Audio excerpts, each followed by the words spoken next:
Hi guys, welcome back to my channel. So for today's video I thought we would do a reading wrap up of all of the books that I read in October because your girl read a lot. So I read 13 books this month, which is a lot of books, I'm not gonna lie, but I did have a bit of a reading slump, so I actually feel like I could have read a bit more. But I read 7 fantasy books, 2 romances and 4 thriller books because it's October. It's spooky season. I had to throw in some thrillers in there somewhere, right? So this video is just going to be my thoughts and opinions on these books and a little bit about what they are about, because if you are interested in them then this might help. If you've seen them and you don't know what they're about, then hopefully this video helps you to pick your next read. Again, these are all my thoughts and feelings. If you don't agree, that's absolutely fine. I won't be offended. Okay, we're going straight in with Alchemized because I spoke about this book on one of my last videos, so I'm not going to delve into this one too much. I rated it 4 stars. For me, like I mentioned in the last video, it's a big book. I didn't feel like it needed to be this big. I feel like this is an unpopular opinion. I feel like everyone loved this book. And don't get me wrong, there was some really good bits to this book. However, for me, not enough romance, a little bit dragged out if I'm honest. So I'm not gonna delve too much into this one because I'm sure you already know everything there is to know about this book. Okay, the next 2 books is One Dark Window and 2 Twisted Crowns. So we'll start with One Dark Window. I loved this book. I thought the magic system in this book was so unique. It kind of reminded me of like tarot cards. So they'd have these like deck of cards, and if you touched one of the cards, then you'd get the magic from that card, if that makes sense. So each person themselves weren't magical, it was the cards that they had that was magical, which I just thought was really different and I really loved that idea. Now my pronunciations probably aren't the best, but this follows the female main character, which is Elspeth, or the more I thought about it, is it Elizabeth, but just spelled strange? I don't know. I'm gonna go with Elspeth because that's how it reads to me. Please correct me because I'm not great. And she, when she was younger, touched the nightmare card and she wasn't supposed to. So now she has this nightmare card, this nightmare voice in her head at all times. And I loved this idea. I thought it was great. When she was younger, she also caught an infection, and everyone that catches this infection, the king has ordered to, because they're meant to be really dangerous. So she's avoided being from the king, and she can't tell anyone that she had this infection, otherwise she'll be... So she's keeping quite a few secrets with her nightmare in her head and then the fact that she had this infection. She then goes to the castle and meets Raven, who is the king's guard, or like one of the people that works for the king, who also happens to be the king's nephew. I think I've got that right. I always get confused with like family relations. I think it's his nephew because he's cousins to the princes. So yeah, nephew. He is the king's nephew, and there's a lot of twists and turns, a lot of unexpectedness in these. So I absolutely loved this book. I rated it 4.5 stars. Definitely recommend, really good read. It then follows on to 2 Twisted Crowns. This one, I think this is an unpopular opinion, but I actually didn't enjoy this one as much as this one, because this one was all Elizabeth's point of view, and I loved that. I really enjoyed that. However, this was multiple people's point of view, and I don't mind different points of view if it's the 2 love interests' points of view.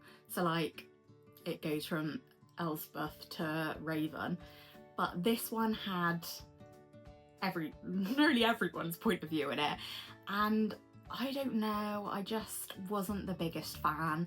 And also I really loved Elspeth's and Raven's story, and this one was more geared towards other characters, which other people really enjoyed. I personally, it was okay, but I preferred One Dark Window. So that's my thought on those.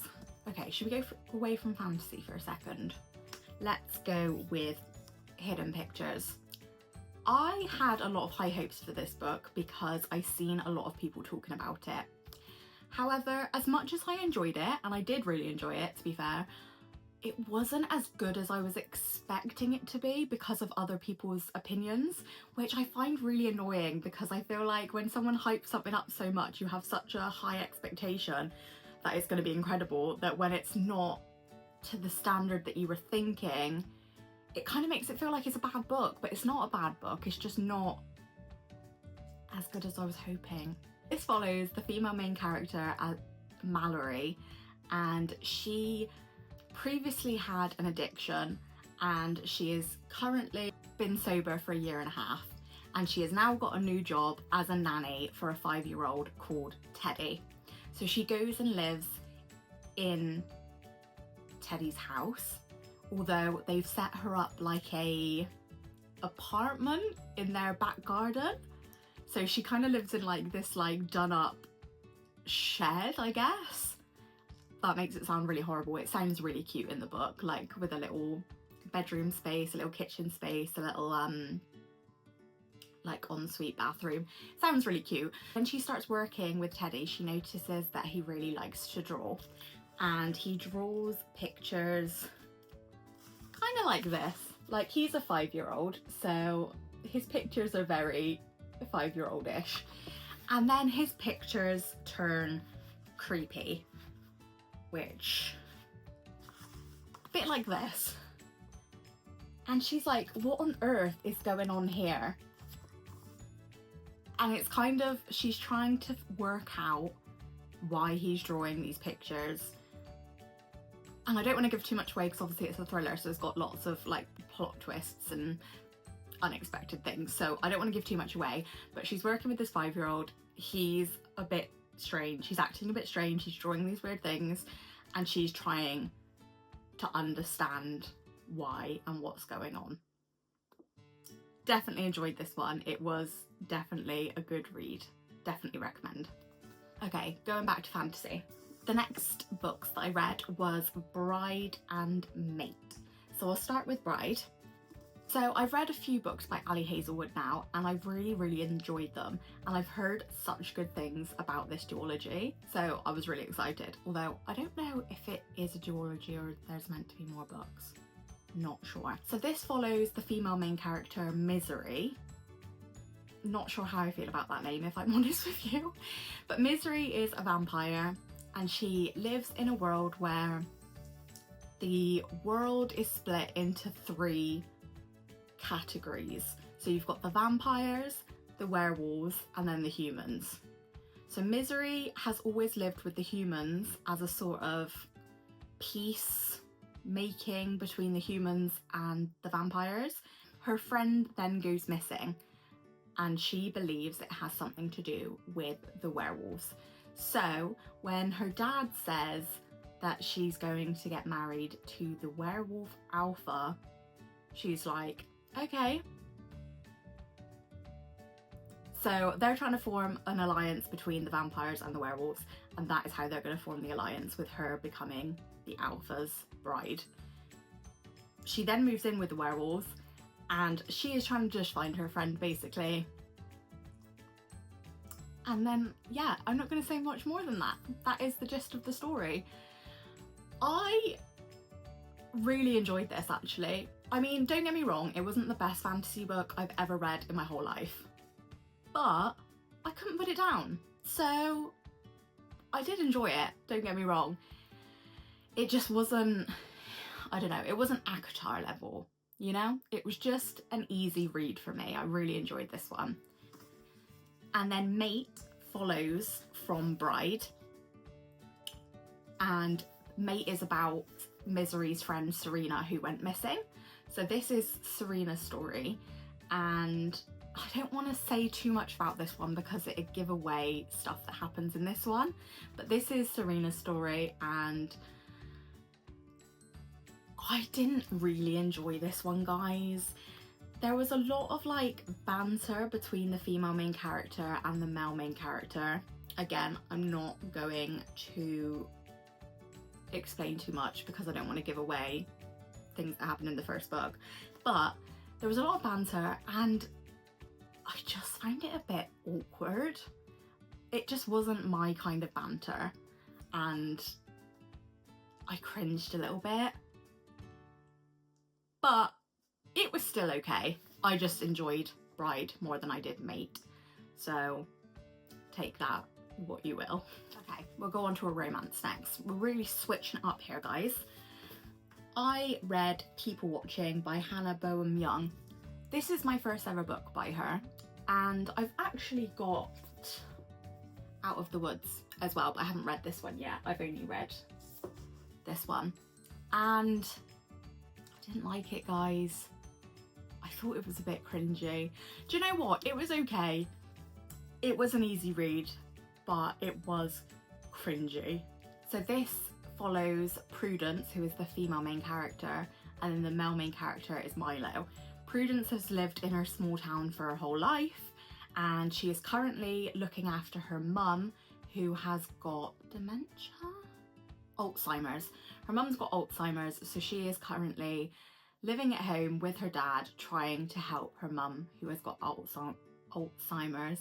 And they wake up and they never know what mood she is in. She kind of forgets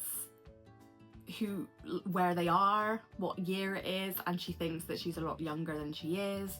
So she's finding it really difficult looking after her mum. And then in walks Milo, who is new to town because his brother is setting up a business in town and he's asked for his help. So Milo comes in to help his brother.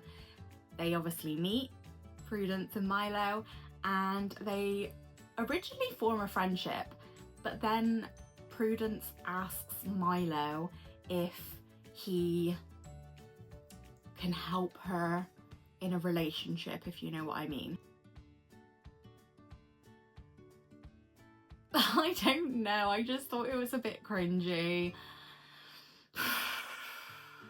I don't really have a lot to say on it.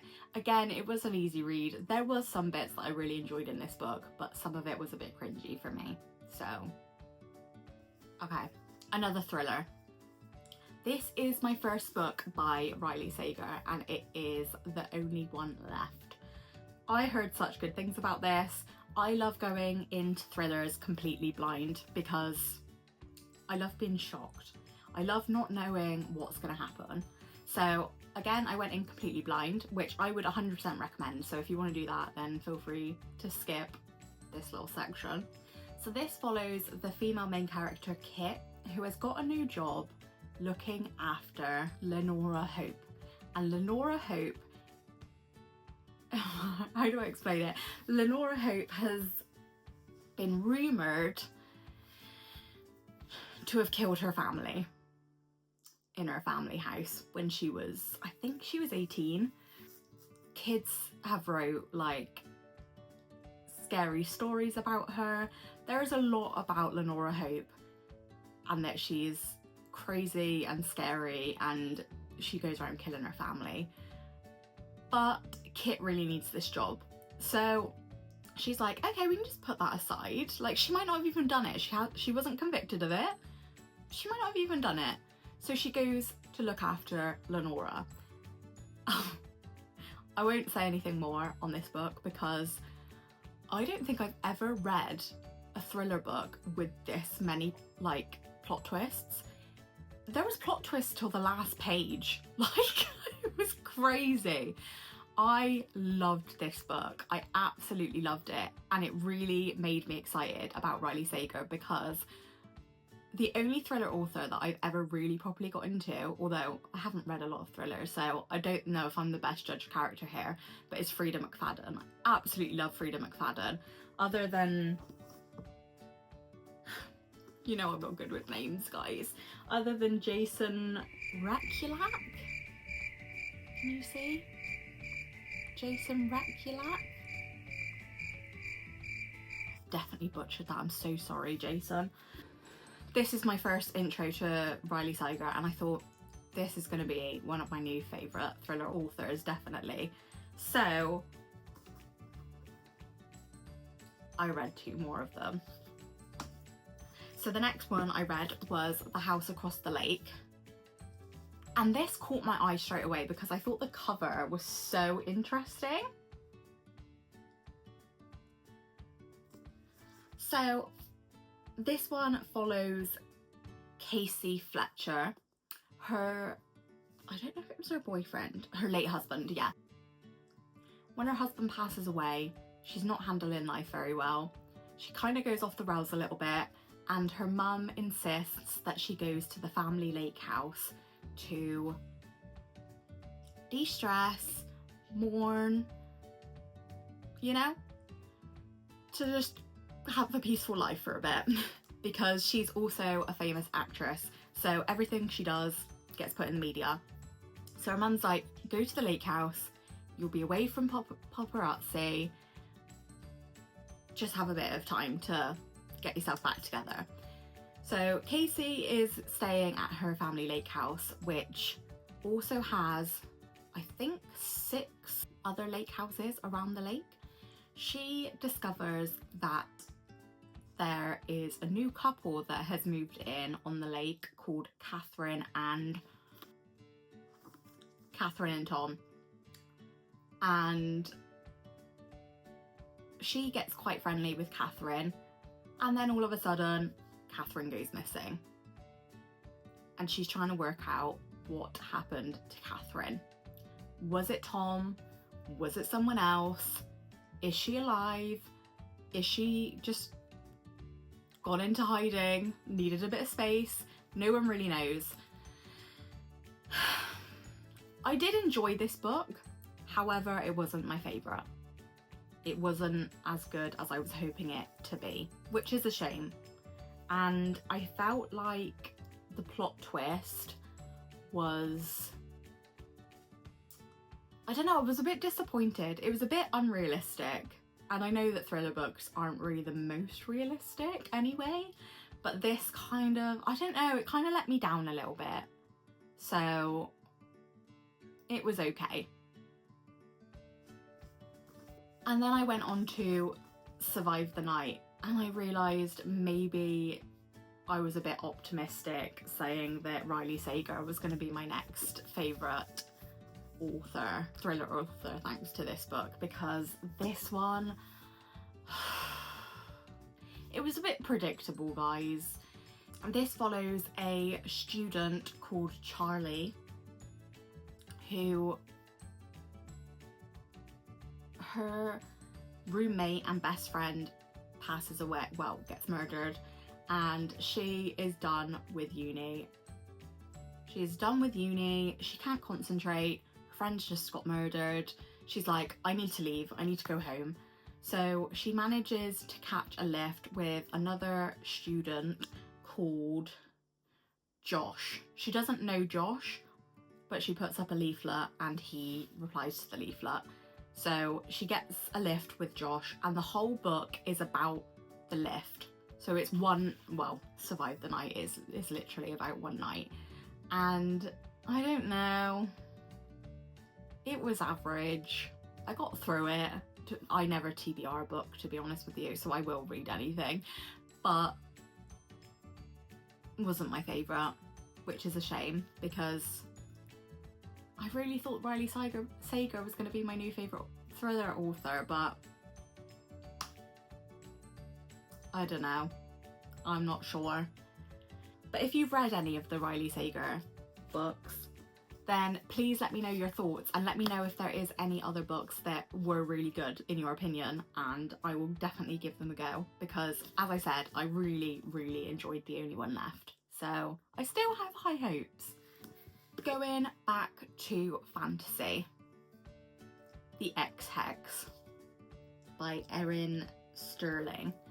I didn't really have high hopes for this, if I'm honest with you. I just thought it's a little book, it's very in theme with October, let's give it a go. Oh my god, I loved it. It was so funny. I mean, again, don't get me wrong, it's not up there with some of my favourite fantasy books or anything like that, but it was just such an easy read and I really liked the humour in it. This follows Vivian, who has recently been broken up with by Reese, and she is really upset, and she's having a bath and she's crying, and you know girlies and guys what it's like to go through a breakup. It's not great, and she is a witch, and cousin is like, come on now girl, let's put a curse on him as a joke. So they make this ridiculous curse, really quite comical, and they're like, there you go, he's cursed, sod him, like who cares, we're single now, you know, that kind of vibe. Turns out the curse was real. They actually cursed him, but he is only cursed when he's within the town, from what I can remember. So when he comes back to town 9 years later, he's cursed. And it is their story trying to uncurse him. I thought it was really funny. Again, don't go into this with like high fantasy expectations. It's kind of like, it's like the real world, but they're witches. So it's not like a whole fantasy realm or anything. I loved it. Nice easy read for October. Okay, the next book is The Coven by Harper L. Woods. I don't know if I loved or I hated this book, guys. Like, again, there were some really good bits to it, and I was actually pretty hooked from the start, which is rare with a fantasy book. But I don't know, I don't feel like much happened. There wasn't enough in it for me, I don't think. So this follows Willow, who is it a witch? Yeah, she's a witch, and her mum has been protecting her all of her life, because if the coven found out that she was a witch, she would have to go to Hollows Grove University.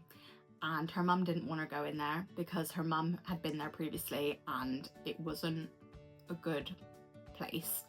So she had used magic to protect Willow and her brother from going to this university. However, Willow's mum passes away, and so her magic spell is lost, and the coven know that Willow is out and about, and they go and basically kidnap her, if I'm honest, and it's like, you are coming to this university. It kind of gave me Harry Potter vibes at the beginning, I'm not gonna lie. Obviously Harry Potter actually went willingly, but it kind of reminded me like that a little bit. This is definitely an age gap romance. I don't know what the age gap is because I don't think it's ever announced, but she basically falls for the headmaster of the university. So if you don't like age differences, wouldn't pick this up if I were you, because it can feel a bit strange. However, things like that don't really trigger me. I thought it was okay, but yeah, I'm not really too sure about this one, if I'm honest. I'm not sure if I'd read the next one, but it was okay. And I saved the best for last. A love letter to whiskey. Oh my gosh, this book. 6-star read. 6-star read, guys. I knew that this book was going to be good because everyone that has read it has said that it's amazing. So I had a lot of high hopes, and I actually think they exceeded my high hopes, I'm not going to lie. So this follows Brex, who is the female main character, although she likes to be called B. And the male main character is Jamie. And they meet when they're teenagers. I think they're around 17, 18 when they meet. The first chapter is absolutely heartbreaking because B meets Jamie for the first time. And she's like, oh my goodness, he's gorgeous. Like, I'm gonna snap him up. And then Jamie notices her best friend instead. And she's like, oh. But I saw him first, I fancied him. And he ends up dating her best friend instead. And she's a bit like, it's actually heartbreaking. But then they become really good friends because they realise that they like a lot of the same things. And it's basically their story up until they're 30, where they maybe fall apart or like fall out of talking, and then randomly in a couple of years they meet each other again. It's all about timings and fate and it never being the right time for them, basically. Absolutely heartbreaking. I loved every second of it. And this book especially, because I believe this is the 5-year special edition. I got halfway through it. I got this far through it and it said epilogue. And I was like, huh? Because that like signifies the end of the book.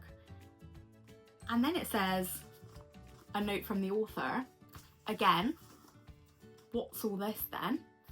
And the message from the author basically said how she had got so many comments saying we need more of the story, we need to know what happens after, like the ending was cut too short and we need to know more, that she then wrote this section and called it Love Whiskey. And it's Jamie's point of view of their whole story and then a bit more of their ending. Like when you think that it can't get any better. Don't get me wrong, I loved B's point of view, but hearing it from a different perspective, I ate it up.